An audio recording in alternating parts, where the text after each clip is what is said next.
ကောင်းပြီဒီအလှဒါနပြည့်တဲ့နေရာမှာကကုသိုလ်တရားကအကုသိုလ်တွေကျေစုပြုနေသလားလို့ဆိုတော့ဘာဟုတ်မလဲဖျားပွဲတွေပြောတော့ဖျားပွဲတယ်ဒီဗမာလူမျိုးတွေဒါကြောင့်ဘုန်းကြီးဒီဝမ်းနဲ့မနဲ့ဖြစ်နေတာပြောတော့ဖျားပွဲတယ်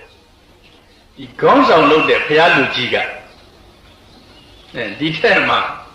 ခုဒီအတန်သွင်းနေတဲ့အထက်မှာမဟာမြတ်မုနီဖျားလူကြီးခုလုံတုံးလားပါလားတော့မသိဘူးပါတယ်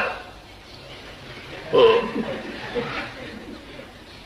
ဒီရန်ကုန်က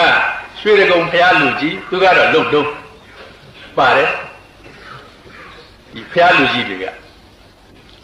သူတို့ကဆိုပါတော့ဒီဆံရဲ့နာနာပွက်ရတာကောင်းပါတယ်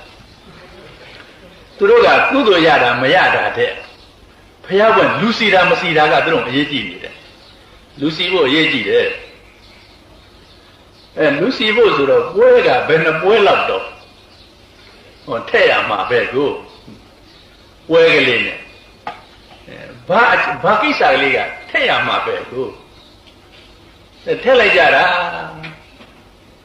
အဲ့ဒီဖျားပွဲလို့ဆိုပြီးတော့ပထမတော့ဖျားအာယုံပြုတဲ့ကုသိုလ်စိတ်ကလေးနဲ့နဲ့ကလေးရှိခြင်းရှိပါလိမ့်မယ်နောက်စီမံလိုက်တဲ့အစီမံကဖြင့်အကုသိုလ်တွေကြီးဖြစ်ကုန်တာပဲလာလိုက်ကြတဲ့လူတွေကလည်းမဟာမြတ်မုနီဖျားပွဲတဲ့ဆိုရင်တိတ်တိတ်တို့လာတဲ့လူတွေကသူတို့ကဖျားအာယုံများဘလောက်ပါဘူးဘလောက်မှမပါဘူးဝတ်လို့စားလို့ဆင်းလို့ပြင်းလို့ညံ့နေအလှပြတစ်ဖွဲ့ကလာကြပြီအလှပြပေးတာစီစီနဲ့စိန်တွေရွှေတွေဝတ်လို့စားလို့ဆင်းလို့ပြင်းလို့လောဘအကုသိုလ်တွေလောဘအကုသိုလ်တွေဖျားလူကြီးရဲ့ပထမဖျားပွဲဆိုတဲ့ကုသိုလ်စေတနာတွေပြောင်းပြီးတော့လူစီအောင်ဟဲ့လူစီအောင်ဟဲ့လို့ကျူးစာလိုက်ရတဲ့အကုသိုလ်တွေနဲ့အဲ့ဒီစီစီကားကလာတဲ့သူတွေရဲ့အလှပြအကုသိုလ်တွေ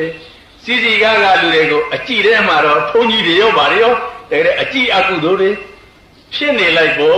ဖြစ်နေလိုက်ပုံဘုန်းကြီးတို့ဗုဒ္ဓမြတ်စွာရဲ့စာပေမှာတော့က